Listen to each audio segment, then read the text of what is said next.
মানুষ কি আজব প্রাণী রে ভাই।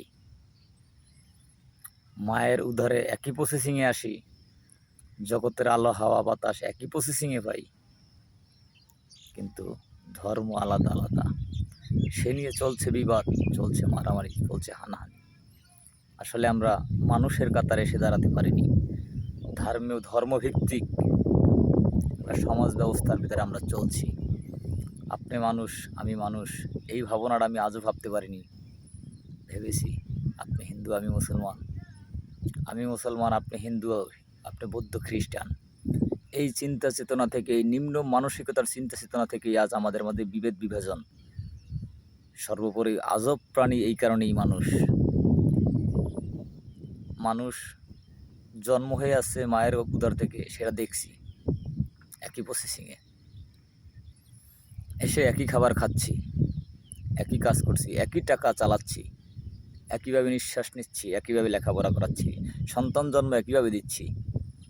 বাস্তবতা না দেখে, কিতাবের কিছু লেখা দেখে, পুস্তকের কিছু লেখা দেখে আমরা ধর্ম আলাদা আলাদা করে নিয়েছি। আমাদের মধ্যে বিভেদ বিভাজন তৈরি করে নিয়েছি, আলাদা আলাদা গোষ্ঠী করে নিয়েছি, আলাদা আলাদা বংশ করে নিয়েছি। আরে বাস্তব থেকে যিনি শিক্ষা নিতে না পারেন সে তো মানুষই নন। প্রকৃতি থেকে যিনি শিক্ষা না নিতে পারেন সে তো মানুষ নয়, সে তো মানুষের বাহিরে চলে যায়। তাকে কি মানুষ বলা যায়? যে নিজের জ্ঞান থেকে শিক্ষা না নিতে পারে, নিজের জীবন থেকে যিনি শিক্ষা নিতে না পারেন, তিনি কি মানুষ? তাকে কি বলে আপনারা বলবেন? আমি না। যদি মানুষ না হয় তাকে কি বলতে হয়, কি বলে ডাকতে হয়, সেটা আপনি বলে দেবেন, আমি বলবো না। আরে প্রকৃত শিক্ষাটা হচ্ছে আপনার বিবেক। বিবেকের কাছে নাড়া দিন এবং বাস্তবতা থেকে শিক্ষা নিন। আল্লাহ বলে দিয়েছেন, তুমি মুখ ঘুরাইয়া যেদিকে তাকাইবে শুধু আমার অস্তিত্ব দেখতে পাইবে। তবে আমি যেটা দেখতে পাচ্ছি, আপনি ইহুদি হন, খ্রিস্টান হন, আপনি দেখতে পাচ্ছেন না। তাহলে আপনার আমার মাঝে ধর্মভিত্তিক বিভাজন কেন? এত বিভেদ কেন? আমি জানতে চাই। এই বিভেদ বিভাজন থেকে বেরিয়ে যেদিন আসতে পারবো, আপনি মানুষ, আমি মানুষ, মানুষ মানুষের, সেদিনই হবে মানুষ মানুষের জন্য। যেদিন এই একই ভাবনায় আসতে পারবো আমরা, সেদিনই হবে মানুষ মানুষের জন্য, অন্যথায় না। শুধু আমরা নামে মানুষ।